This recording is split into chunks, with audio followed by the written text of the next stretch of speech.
Hello, this is Echo Chernick, and you are listening to The Professional Artist on 1077 United Public Radio Network. And I am here with Travis Louie. And hello, welcome, and Hello. thank you for being on the show. How you doing today? All right. All right. All Yeah. right. Sorry, we went live a few minutes late here. I have a gallery, and we had a crowd of hungry art buying people run into the studio at the last second, so I had to shoo them all out and say, "No art for you. Come back in an hour." So Yeah. Well, they'll be patient. They'll that'll be be waiting patient. outside, I know they sometimes they stand there with their face pressed against the door, and they're like we need art. We must have art. And I'm like, wait an hour. Come back in an hour. So That's they mom. hold their babies up to the window. It's kind of funny. So, but You have to kiss babies once in a while. That's like a I thing. do. I do. I give them crayons. I actually bought crayons sometimes, and I give them crayons. And then the restaurant next door complained because apparently the kids were drawing on their tables, and I got in trouble. So I was like, Well, "Oops." that's his own thing. The restaurant owner has to have their own agents of enforcement that will prevent the children from writing on the. From arting, yeah, because apparently they're like the gallery next door is giving out crayons and teaching the kids to art, and I'm like, oh, sorry guys. I was just trying to encourage the young ones to be artistic, and I got in trouble for encouraging the arting of the young ones. Well, I mean that's the name of the game. You got to get them while they're young. You have to give them. You got to give them that spark that Yes. will make them enthusiastic about creating things with their hands, visual things. No, get your kids into art. They'll never be able to afford drugs. Get them to sing or write screenplays and get an agent. I mean, all those things. All things that it takes to make Art it. is so important when they're young. I mean, when my kids were really, really young, I went out and I went to the stores and I got them like the physical wooden blocks and all the like the old toys that were like, not the plastic toys and stuff, because they need that physical stuff. So I don't know. Well, it's good. It's good for them to dream and then to also sort of piece together how stories are told, how all the things that we live with are made, right? I mean, Yeah. some of the things that we live with are made by people or designed by people at any rate. So, right from a car to the handle on a door to anything, somebody had to design that. And Artists build the world. Really, they create the visual language of whatever culture they live in. you figure that out by taking it apart and putting it together and messing it up and breaking it. Oh yeah, oh yeah. Well, I remember when I was in grade school, some of the assignments they would give you would be like, here's some construction paper, and I want you to make a car. Here's some glue, construction paper, some sticks. Make a car, make a train, make this, make that, and then you're looking at these shapes and you're putting things. I don't know if they do that anymore, but when I was in school, that's what they did. And I hope they do. That was great. With those little, what are they called? The Brad clips or whatever, the ones where you push through and you put the ends in so the wheels turn. Did you have to do that? Yes. All that stuff. It was. It was I mean, they didn't hand us like acetylene torches and like now forge this, nothing like that. But it was make like some kind of something you can glue together, something that's pretty harmless, but sort of looks like the thing. Yeah. So I mean, that's just so important. So it was. I used to call it piñata technology, which is basically what was going on. It's like if you think about those objects that certain cultures burn at funerals, they want to give somebody a car in the afterlife, and they bring I don't know what culture that is, but I'm sure you've seen it.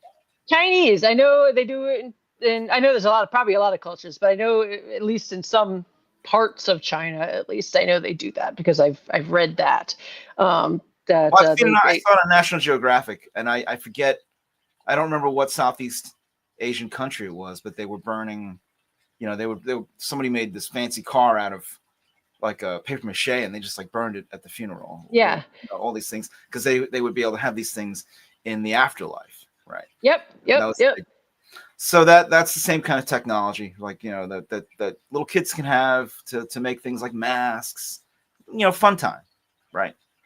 Oh, I love making masks. So making paper mache masks and Oh yeah, stuff. So oh yeah. anyway, what is your website and stuff? Because we have a lot of people that listen and aren't on the YouTube and stuff. So then I'm sure they're going, please give us your website so that we can Google who the heck you are and see your art. It's Travis. It's www.travislouie.com or travislouieart.com. That's what it is. TravisLouie.com. Yeah. People Yeah. laugh at my spelling because I can't spell worth anything. They could see the paintings. I really have to update the website. My CV is hasn't been updated since COVID, so I've done things since then. So geez. Yeah, 4 years. I haven't seen you since before COVID. I don't think so.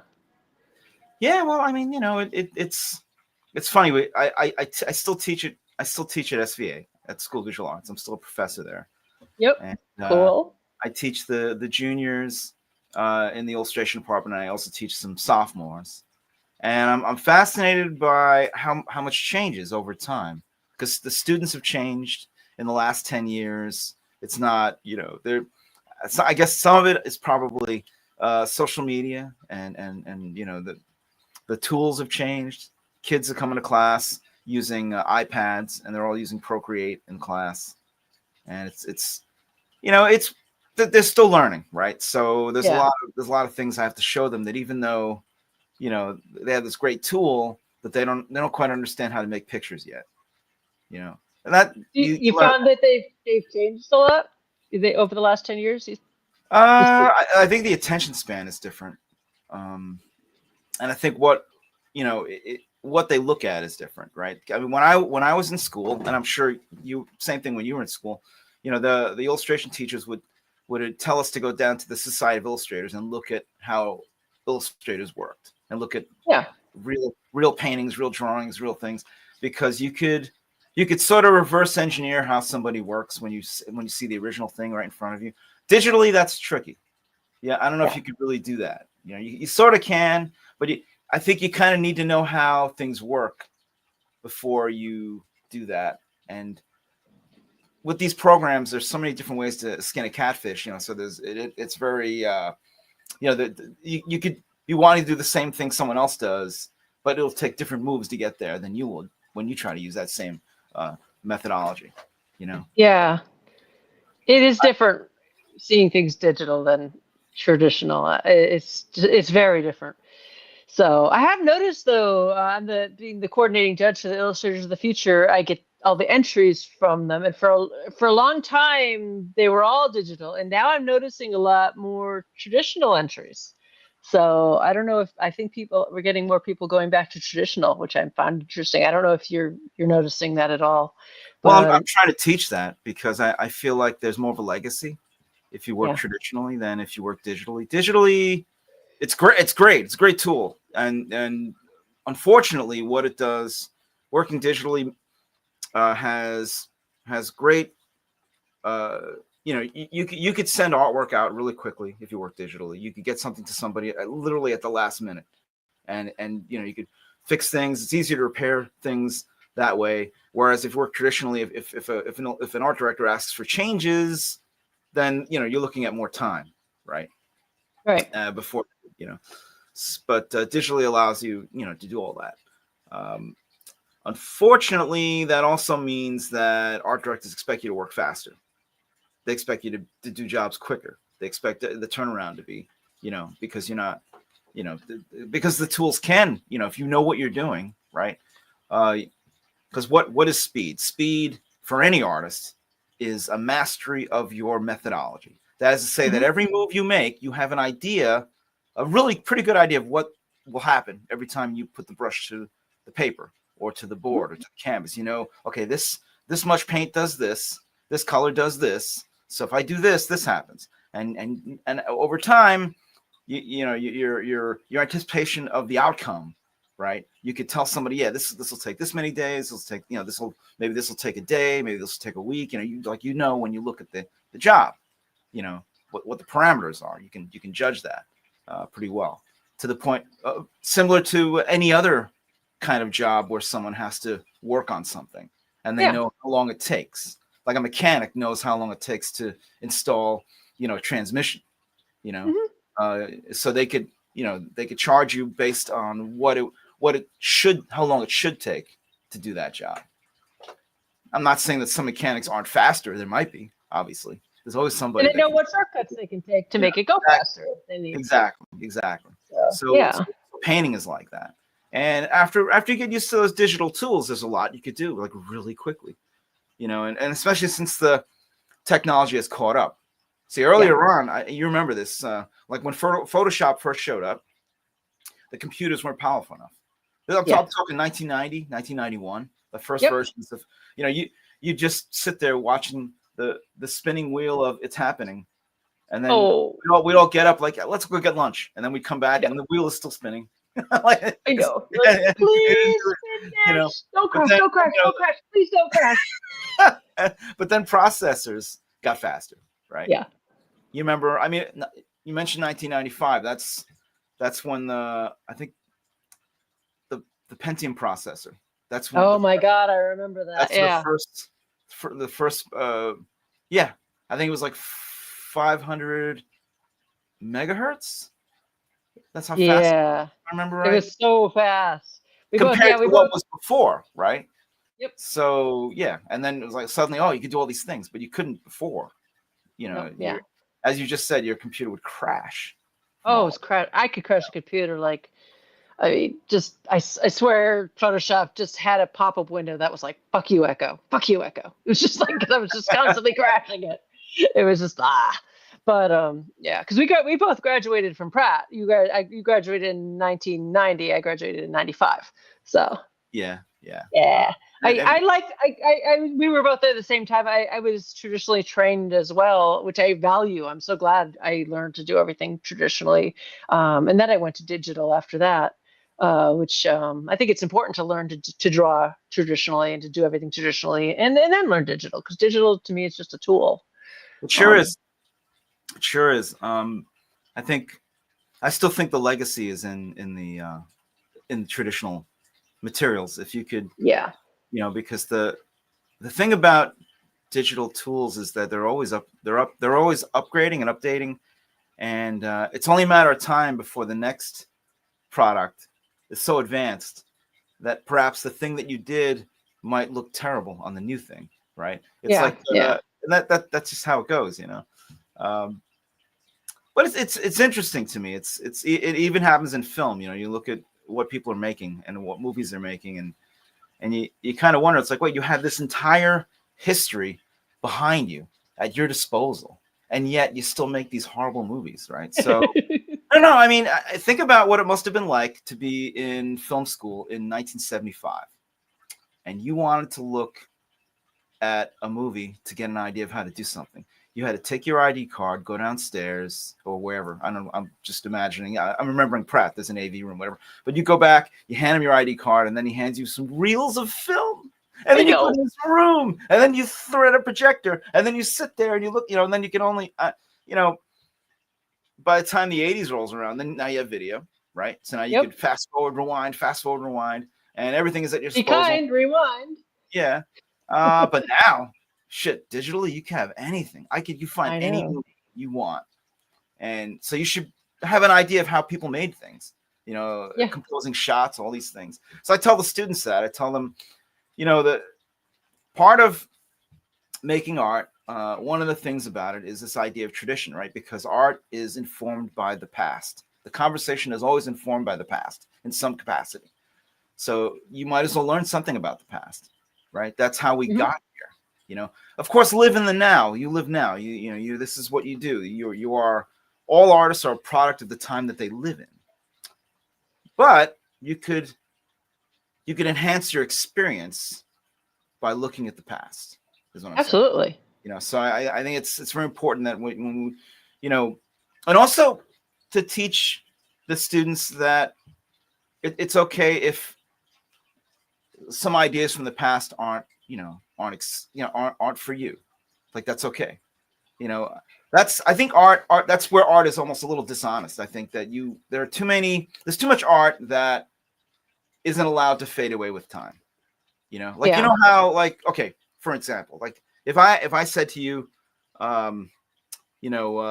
Stephen Foster songs, Stephen Foster songs, right? Yeah. If I like the Camptown Races. Yeah. Mm-hmm. Stephen Foster, right? So that's like 1860s, whatever his timeline was. Nobody does that now. No. Right? Because the time, I mean, you don't see Jay-Z like, clapping his hands like, oh man, doo-dah. That's not a thing for him, because that was back then. That's not gonna, right? So that's allowed to fade with time. It exists in the history books. I mention it, but one generation from me, no one's gonna know what that is at all. Right? Even right now, like the average, student that might know a little bit about music will not know who Enrico Caruso was. Right? They might not know that. Yeah. But at that moment in the 1920s, that was the guy. That was the opera singer. That was the guy. Yep. Everybody knew who he was, And of course you study Alphonse Mucha, so right? Mm-hmm. So you're very familiar with the marvelous Sarah Bernhardt. Yep.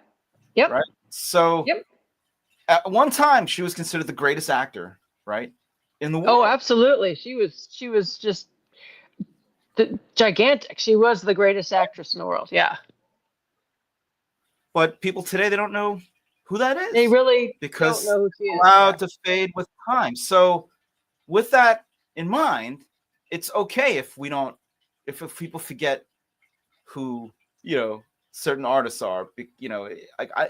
We only know some of them because people keep talking about them, and not because they have to, in the sense that, oh my God, I'm compelled to talk about this artist, but because it's part of a textbook and you have to repeat the textbook over again. I mean, there's people like, remember when you were in art history class and someone mentioned the number 5 painting? Do you remember it? Yeah. Do you remember the name of the artist?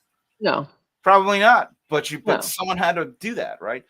But at the end of the day, not really that important. I mean, they're not. Seriously. Kind of sad though. No, but not important. Not important. I mean, it's sort of like you look at Picasso's Guernica, and someone got mad at me for this, by the way, when I made this example out. And it doesn't matter. We're artists. We can talk. I think it's cool that he did that, but is it really that? I mean, the art, the true art work of the 20th century is not painting; it's film. I mean, who's he kidding, right? I mean, more people have seen The Wizard of Oz than Guernica. More people know about The Wizard of Oz than Guernica. That's true. Yeah. There's a connection of people are so wrapped up in this idea that there's supposed to be this higher level, and they forget that this doesn't have to be a higher level. They could be just this thing that everyone is connected to, and that's okay. And everything has its moment, and sometimes the moment passes and it doesn't resonate any further. In 1976, there was a DJ named Rick Dees, and he had a song called Disco Duck. That's right, Disco Duck, 1976. Nobody knows about that now, but at the time, everybody knew about it because that's the way it was, right? And it's okay. It's okay for that to fade with time. It's like what does the fox say? No, it could fade with time, like Sean Cassidy's face on the cover of Tiger Beat magazine. The same. That's like these things are allowed to go away. But some artwork is not allowed to go away. People just keep talking about it because they feel they're compelled to, because there's money attached to it. I think that's absurd, right? So I think art should be more potent than just simply having a conversation about it. If you look at something and there's something there, and it's great. Yes, we should always, if we are teaching the history, we should mention it, that it exists.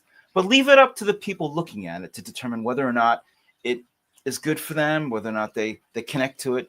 Don't force it on them. Like there was a guy I was talking to, another artist, who was really upset when I was telling him that I thought that Duchamp's artwork was like a knock-knock joke. He got really upset. He's like, "How dare you?" And I'm like, "How dare me? Look, dude, I'm in my 50s. If I think that that's just how it is. It's my opinion. It doesn't matter." Doesn't matter. You love it because you love it. I don't have to love it because you love it. That's absurd. You Right? think it's like a knock joke? Well, it kind of is. There aren't too many. Once you know what it's about, it's like okay, next. You know, like it's like Andrew Dice Clay's act in the '80s, right? It's like when he showed up, no one had done that like that. And for a minute, everybody was like, "Oh, this is amazing! This guy's so funny." Was he that funny? I don't think he really was. I think he was a really good entertainer. Yeah, I've said this before. I think he was in the same way that Dane Cook, I think, is a good entertainer, right? But I don't think those two guys. I don't think their material is like. No one's going to confuse those guys with like George Carlin. That's not a thing, right? Mm-hmm. But that's fine, and that's fine. You could be, which is what I tell my kids. You could be mediocre and still be successful. It's all in how you play it. It's all in attracting certain variables that will come into play that will give you some kind of success in your field. It's not always the best artist or the most skilled artist that gets the job. Sometimes it's just the right person for the job, right? Yeah. Arnold Schwarzenegger, when he was being interviewed, he had just been cast in Conan the Barbarian, right? For it's like John Milius, he was directing this thing, and even in interviews, he said, he knows he's not really a good actor. He says, but who are you going to get to play this part? Dustin Hoffman? Obviously not. You got to be the right guy for the part, and sometimes you have to match the art with the purpose, right? So if you're chosen to serve the project, then that's what you do, right? Right. So if you're an illustrator and you're bringing your work, putting your work out there, there's a couple things you want. You want your work to be cohesive, so it looks like the same person did it, because there shouldn't be a question mark. Like, now, what is this guy going to do when I hired him? But what is he going to do? I don't know. From this piece to that piece, I have no idea what this person is going to do. But if you have a sort of cohesive, I hate to use the word style, but yes, a cohesive visual language. Even if the story in each piece is different, the subject matter might be different, but how it's interpreted, right? There's this connective visual language. Yeah. Very important. And that is why people hire people, because they want this look that they see. And that's tricky too, because sometimes you have an art director that doesn't really know what they want, but they have an idea of what they want, and they want you, with the way your stuff looks, to figure out what that is. But yeah, and it's okay to have a couple different styles. Yes. But you have to curate what you're showing them. Exactly. You can't just show them everything. Like, here's my garage sale. You have to you have to curate what you're showing them. Like, here's the look I'm showing you. Because not everybody is the right fit for the job. Mm-hmm. Simple as that, right? And that's tricky. That's always very tricky. And I try to tell my students that, because that they seem, at this stage of the game, they're very concerned with, oh man, I can't paint like that. And I was like, well, you can eventually, because it's time. You put your time in. Now, I'm not saying that you'll catch up to, someone who has a certain kind of virtuosity with the way they work. Not everybody can do that, but you can at least get a workman-like kind of skill level going. Like every artist that I've ever met, by the time they're in their 30s, they're about as good as they're going to be, as far as enough to get the job. They'll improve more, of course. Everyone's improving constantly at some point. Oh, right? yeah. They get a little better, but there's this level, and usually around 30 years old. Sometimes some people hit it earlier, but usually around 30, you're like, I think it takes about 10 years to get to that level, no matter when you start. Yeah, exactly. You can start at 30, you'll get there by 40. You can start at 20, you'll get there by 30. Some people, they just have a knack, and it doesn't seem to matter. And I've met a few of them, and I'm just like, wow, this guy, no matter what he does. There was this one artist that and it's funny, because while I was at Pratt, everybody knew who he was, and he was actually going to SVA. His name is Paul Komoda. That's Komoda, Paul Komoda.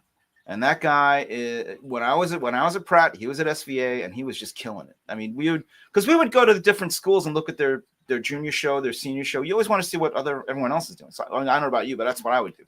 I did the same thing. Yeah, I had friends over there, and I'll be like, man, who is this guy? Where did he come from?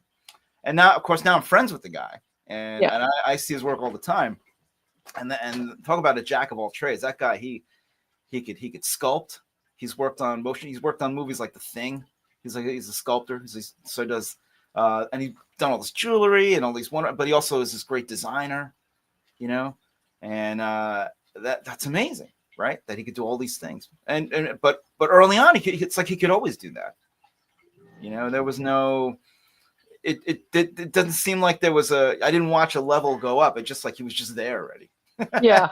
That's kind of fascinating to me, you know. I Oh, guess it's yeah, sort of I like know. Salieri meeting Mozart. Like, holy shit, this crazy kid. Look what he can do. Isn't that amazing? Yep.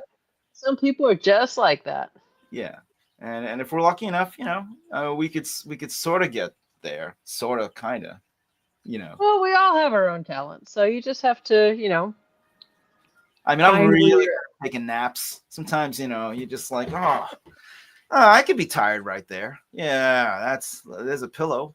That's it. I can nap anywhere. I mean, seriously. You know, I blame it on my parents. My dad was a paratrooper, and so they would take me out when I was like 5 years old, and they would put me out for a nap in the middle of the airplane field with everybody jumping out of airplanes, and they're screaming and yelling, and there's helicopters, and I've just been like, out like a light. Wow. And now, seriously, I can nap anywhere. It's just, you know, people could be putting out fires, and I'm like, oh, take a nap now. You know, just out. So, yeah. But anyway, so yeah, so you're still teaching. So you teach illustration? I do teach illustration. I teach the second-year students and the third-year students. Ooh, fun. It's fascinating because in the second year, this is the year after foundation, which is always a little weird. You know, you don't know what you're going to get because sometimes, see, foundation in every art school, I discovered that foundation is run by all the departments. Yeah. So you don't know what kind of a drawing teacher you might have. What if you have a drawing teacher that doesn't know how to draw? And that can happen. That does happen. So some of these kids I would get, I'm just baffled. I'm like, wow, this kid cannot draw anything. And I have to, in the middle of the illustration, I have to teach him how to draw. Just like, right. Yeah. And that's kind of weird, you know? Yeah. So, but that's okay. You know, everyone's methodology is different. Everyone's idea of what art is different. That's the other thing about art. Art is so many things to so many people. You know, for some people it's the finish. For others, it's the process. Right? It's and the final is not so important as the story to get that got you there. Right? Mm-hmm. And that's a thing that really doesn't fit illustration per se. Like I really can't sell that to an art director. Can't be like, well, the process. No, dude, I need the finish. You got to show me what, right? Show me what you can do. So getting back to the digital thing, I think the information age has made it a little easier for people to communicate with their art to art directors and whoever is hiring, because they don't have to actually get on train and meet them somewhere. You know what I mean? Or drop off their portfolio at like on a Tuesday or whatever and pick it up on a Thursday. You know, that doesn't exist anymore. Now it's just like, hey, this is the stuff. This is what I do. If you're interested, you know, send me an email. I mean, I'm sure you've done this where you've done jobs where you've never met the art director. Yep. Now, yep.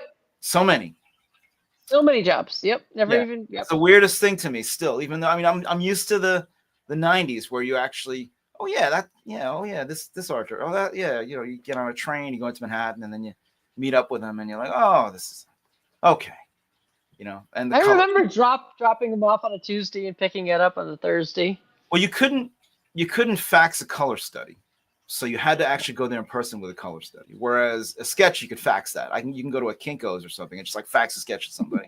If you didn't have a fax machine. Now with email, it's like wham, they get it right away. You know. And you just deadlines are fascinating to me with the internet, you know. And Zoom calls, you just hop on a Zoom call wherever you are. It's just great. And that's since COVID. We didn't have that before. Yeah. Like if I had a meeting out in Los Angeles, I'd have to get on a plane and then rent a car and then drive over to the studio and then talk with whoever I need to talk to. You know, now, and that's the 2007 style. You know, there's no Zoom meetings yet. Now, I just had a meeting maybe a month ago about a project, and and I had worked on some animation stuff. Same thing. It was all through my laptop. I could see them, they could see me, and we could share ideas. We can communicate right away. And you could, when you talk to someone, you could see their reaction, whether it's genuine or not. Whether it's like, okay, Yep. they really like this, or ooh, they don't like this at all. You're holding up sketches. You're like doing the sketch, like, well, what about this? And you do, would you like this? Because I still do my sketches by hand, like right on my pencil and paper. I don't necessarily do them digitally because I don't know, I like doing my sketches by hand. So I'll actually hold my pencil and paper up and I'll do my sketches like next to me. There's a whole tactile thing going on. Yeah. I don't know. In a way, it's the same way, children aren't taught how to write in script anymore either. Right. So, I know. Isn't that weird? So it's very strange. Very strange. My kid needed me to translate cursive for her. I'm like, really? You need me to translate that? Really? Like, you can't read that? That's just cursive. She's like, I need this translated, Mom. I'm like, it's cursive. How can you not read that? And I'm like, wow. It's just like this. You ever listen to letters written by Civil War soldiers, and you're just amazed at their grammar versus like people today? Yeah. So it's crazy. These guys went to school and they learned all that, and I know. Our kids are just like they're taking words and cutting the letters out for expediency, and texts and text messages, and you're just kind of like, oh my god, why are they doing that? Yeah. I guess like anything else, the really weird sort of gallery world that I'm in right now, it's still evolving, right? And unfortunately, there's this weird thing that is in play where you have, and I guess this is in every field, where you have this blue chip world, where people sell work for these ridiculous prices, right? Mm-hmm. And these giant paintings, and then there's this crazy drop off suddenly. And you have this other gallery world where the prices are not even they're like a tenth, not even a tenth of what those guys are getting. And then after that, it's like this even weirder little thing underneath, right? So it's very strange. I think the whole thing is very strange. The gallery world. I know there was a documentary about with the gallery world where they were talking about how reselling art in the gallery world and how the people that I forget what it's called, how it's basically just about the secondary market. Yeah, like the secondary market. Yeah, something like that. It was about auction prices used to boost the value of something, the perceived value of something. The perceived value, so that basically they're just using it as investment so that they can get rich and stuff like that. That's where you have the whole banana taped to the wall thing and everything. Well, so, it's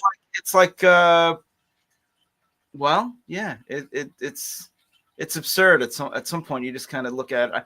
I think if you just don't talk about it, it loses its potency. If you don't talk about the banana, eventually people will forget about the banana, as we should forget about it. I think we should forget about the banana. Yeah, it's a knock joke. Just like I said, it's a knock joke. Somebody already did that. Duchamp already did that, right? So why does someone else need to do that? And it's not even like, it's that's like 100 years ago. But what artists need to understand is that it's not about that whole gallery thing has more to do with people trying to get rich off of that than it has to do with art being good. So that artists that are trying, because I think it makes artists who are working really hard at their art and they see some of this art that sells for thousands and thousands of dollars, it makes them feel bad. Like, how am I, they're working so hard on the art. Everybody works hard. Even the people that do the silly things work hard. It's just that, and this is what I have to explain to the students too. It's like, yes, work hard. Everybody works hard. But I will tell you, it is easier to work hard at something that's easy to do than it is to work hard at something that is difficult. Yeah. There is the difference. So it's cool that you can, I hate to use the word get away, the phrase get away with it, but if you can get away with not, that's the entire history of man, right? That's why human beings came up with a wheel, because it was an easier way of getting something somewhere, right? So in a way, we're no different as artists. Get to a certain point, if there's a way you could use all kinds of flowery language to discuss something and describe it, but at the end of the day, it really is an easier way to paint something. If you paint like that, and you work really hard at doing this, and you could say you're expressive and all this other stuff, and that's cool. All art has value. All art matters, but then you get to the point where you just have to decide what you want to matter to you. That's what matters to you, right? That's what's important for your aesthetic. So if you don't like something, then just don't look at it. Don't go there. I mean, I love certain things, and I go out to look at those things. If I want to go see a certain show, if I want to see a certain band, that's what I would go, and I'll pay money and I would go see that band, right?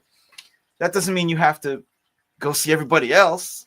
You know what I mean? So you have to pick the thing that you want, right? And that's how it's supposed to be, your taste. Yep. Right. So, and that's okay. If you don't like the banana taped to the wall, then don't worry about it. Let some other guy whoever decided he wanted to do it. I mean, I don't know what he's going to do with that. And I don't care. It doesn't matter. What matters he do whatever he wants with the banana. Exactly. So. What matters is what you want to do with your thing. Right. I think people can see when you're enjoying making your art, definitely, versus when you're not enjoying making your art. So if you're enjoying making it, I think you're more likely to sell it. So, well, I mean, there is that. And there's like I said, there's this moment. Everything has a moment, right? Any artist that has had any kind of success, there was a moment that there was a connection that people made to what they were making. And that is why they were able to sell it. Right. So, yeah. And it doesn't matter who you are, what it is. I mean, whether it's disco duck or whatever, there's like a thing that happens. And and if you're lucky, if you're fortunate, the thing you do hitches a ride on the zeitgeist, and then you could just have major success. But that doesn't always happen either. Sometimes there's a slow and steady wins the race kind of thing, and that's okay too. I'm still here. I'm still making the things that I make, even though I'm sure lots of people don't like what I do, and that's fine. I accept that. I think what I find to be absurd is when you have people that go out of their way to tell somebody that what they're doing doesn't have value. And I'm not going to do that. I mean, I think that's absurd. I think to just go out of your way. We're all trying to make a living. I don't go into a restaurant, right, and just go, man, the food here sucks. You don't do that. Who does that? That's just rude. Yeah. No. Well, why? Why? Same thing with art. I'm not gonna do that. I'm not gonna tell somebody, oh man, because that guy. You don't. That's their thing. Don't worry about it. Do your thing. Yeah. You can't really replicate exactly what someone else does because you're not them, and you also don't have their experience that they're experiencing, the variables that have come into play, right?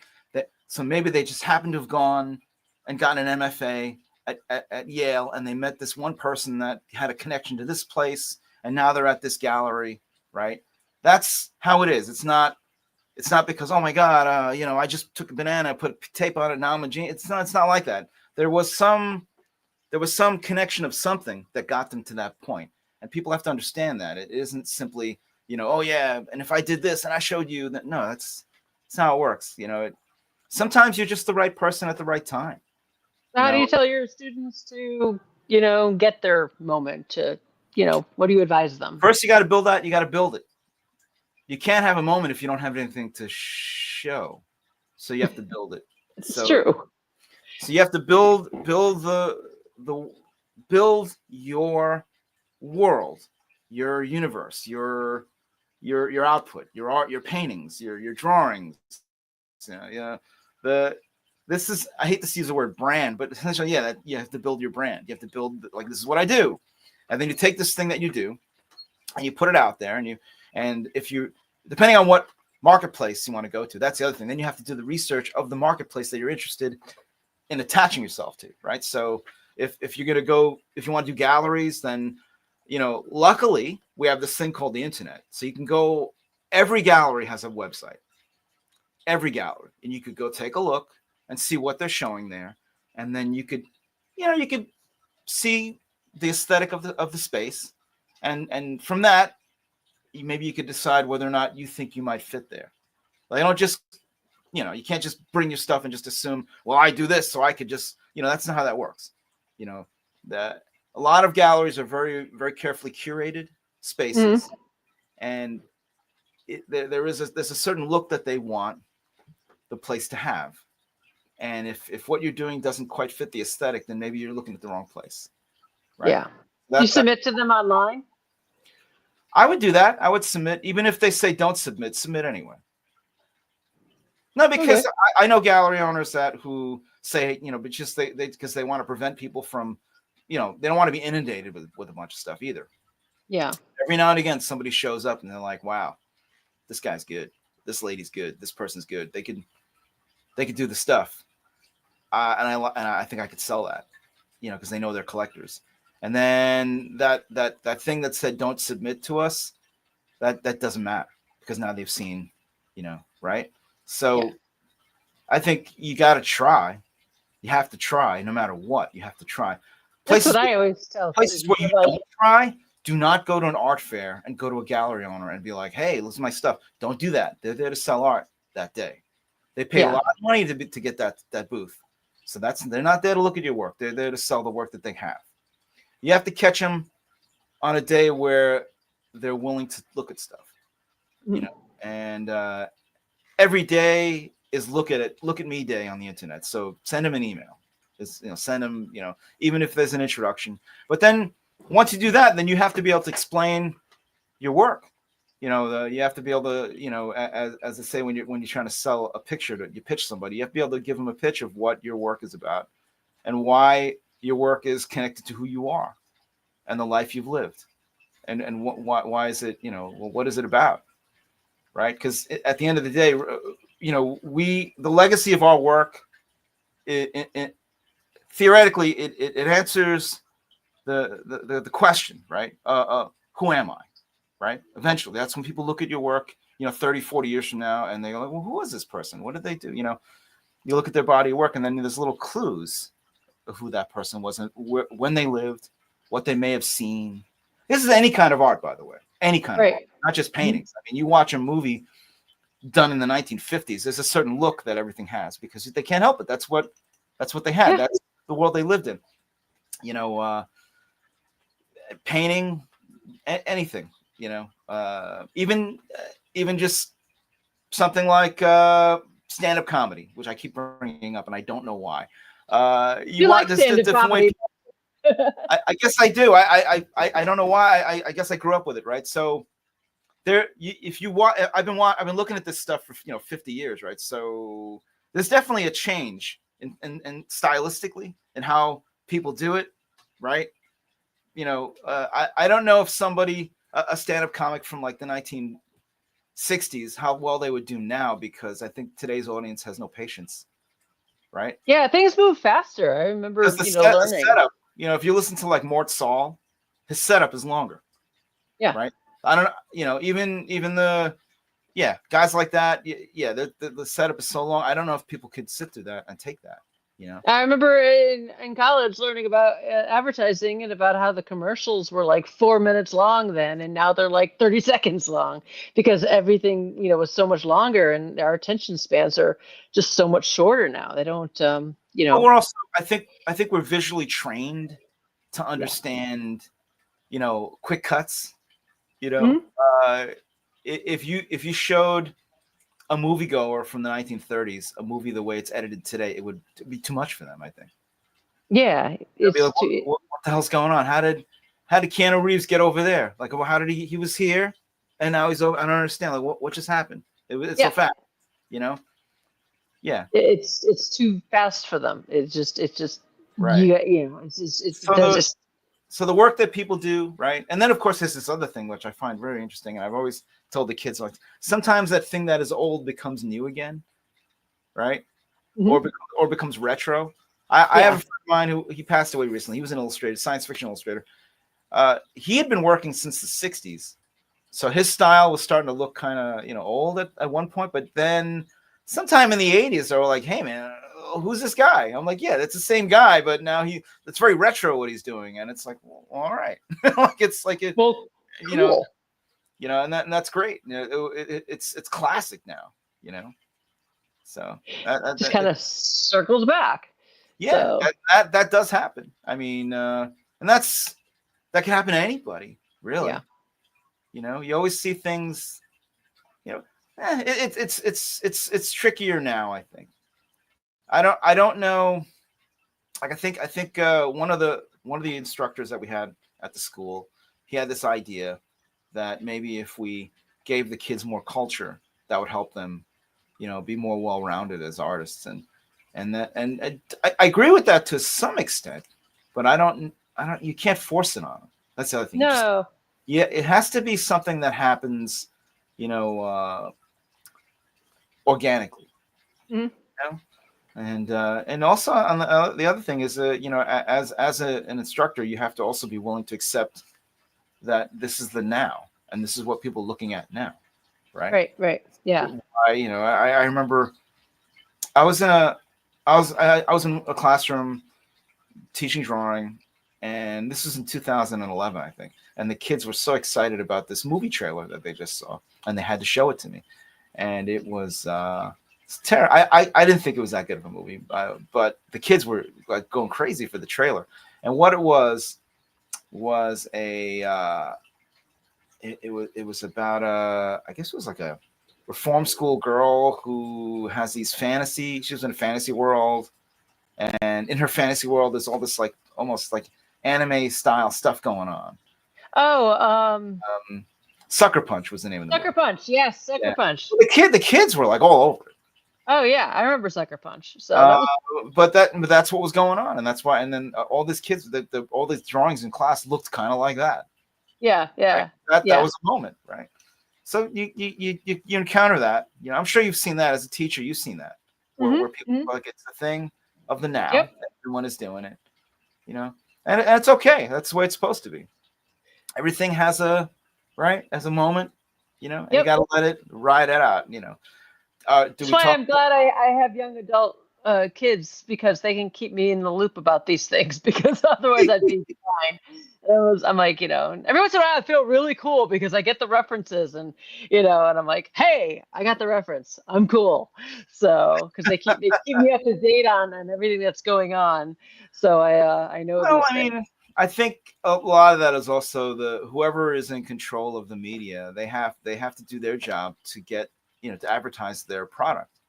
And if they do a good job, then we all know it. If they don't do a good job, then we don't, then there's pockets of things that we just don't know. Yeah. It used to be that in 1985, if a song was the hit song in the country, everybody knew it. Right? Oh yeah. Because you would, you'd walk into a Duane Reade or a CVS or whatever, and it would be playing on in the speaker system. You'd hear, some radio station would be playing it. In today, not so much. So you could have someone be like a star in whatever world they're in, and I might not know the song. It happens. And it's not because I'm a terrible person whose eyes are closed and ears are closed. So. Yeah, I'm sorry. Casey Kasem told you so. Countdown, remember? Yeah. So the radio he told you that was the number one song. So remember him? Yeah, it was all out there, and every Sunday he'd do the countdown, and he would do his long distance dedication, and all that. But that was it. They don't do that anymore. So we don't, because of that, you don't know. I don't know. I couldn't tell you what the number one song is in America right now. I don't know. Gosh, I don't know. It's not my fault. It's because of whoever's in charge isn't. You like do your damn job. Go out there and put it out there. We should all know what it is. If you're not, then we don't. I mean, come on, man. I mean, that's how it was. I still go to the store. I still shop. I still leave the house and do things. I don't even have to have the radio on. I can just, but I should know, right? But I don't know because they're not doing their job. Yeah, no. And there's so much coming out so fast. Actually, like if you're a musician today, I'd be pissed off. I'd be like, hey, man, wait. So I have to tour all the time to make money.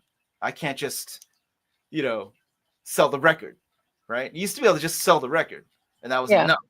But now it's like I got to tour all the time. Yep. All the time. And there's just so much coming out all the time, so fast. So it's just crazy. So, but yeah, my kids actually like exploring stuff with me from the past and everything. We just watched a movie. But not What's it disco called? up, right? Because they're all like, "Oh Oh, man, don't put that on." we watched The Substance, which just came out. I think The Substance with Demi Moore. Yep. But then I brought then my older one. She loves older movies and stuff. I put on Ghost. Remember Ghost from 1990 Yep. with yep. And I put it on just because I wanted to show her what Demi Moore looked like in Ghost, and she just loved that movie. She loved everything about that movie so much. And she's like, "Gosh, I wish movies like wouldn't come out so fast because they're being crammed out so fast." And she's just like, she loves older movies. Well, it's tough for them now because they have more things to compete with. Yeah. I mean, if you're, again, then in the 1970s, 1980s, early 80s, I mean, there were no streaming services, right? Right. So, movie comes out and everyone would just go see it in the theaters, and then eventually it would end up on video. But there was a long wait between the time it was in the theaters and the time it was released on video. There was a Oh long, yeah. wait like a year for it to come out Oh, it was a huge wait. on VHS. First it went to the movie theater, then it went to the cheap theater. And I Right. remember when E.T. went from the movie theater to the cheap theater, and then back to the movie theater, to the expensive theater, and then stayed there forever, and then back to the cheap theater again, to the 99-cent Movies theater. would, when they were released, they would stay in circulation longer, right? Oh, So yeah. it's 1982. E.T. comes out, and I want to say that's like May, right? Yeah, something like that. So, maybe even been earlier. But anyway, that movie comes out, and then the following year, it's still in the theaters. In 1983, it's still it's like the fall, or rather, it's January. It was, yeah. Like, oh, And it's still in the theater. it had bounced. Jaws was like that. When that came out, same thing. Like that came out in the summer, and then like in the fall, it's still in the theater. Like it's still there. Star Wars was like that. Yep. They didn't have anything to compete with. Cablevision was new. Cable TV was new back then. Oh, yeah. So. All right, well, we're just about out of time. Oh, so is there anything else you want to throw out there for people to come take a look at, or any advice? Well, I mean, I have a show coming up at KP Projects in Los Angeles, and I have a new book coming out, and it's probably going to be released, I'm going to guess, in late January or February. And we had to expedite the printing because of the tariffs, because of China. So you think, okay, I got to get this done. Yes, definitely. So that's going on, and where can people find that? On your site? It will be available when it comes out. I'll you can see I'll make a post about it, and it'll be on my website. You can buy it. TravisLouie.com. TravisLouie.com. Yeah. And your show, where they can find out about that on your website too. Yes, that'll be just before Valentine's Day, so it's in February. Awesome. And I'm working on those paintings now, and a few dragons are going to be in the paintings because it's going to be the year of the dragon. Yes. Right. So that's important. I love your work. Your work is so awesome. We didn't even get to talk about your work. I'll have to have you on again. I'll have to have you on again so we can talk about your work more. Okay. I know. I wasn't sure what you wanted to talk about. I mean, I thought you wanted to talk to me about, because as an educator, and that's what we kind of just played chill on this, but I didn't get to talk about your work much or your process, but we'll have to have you on again so we can do that. So this is just kind of, this is just kind of a chill hour of chatting and talking art and stuff. So, and it's supposed to be kind of fun. So sure thing. We keep it fun. We keep it chill.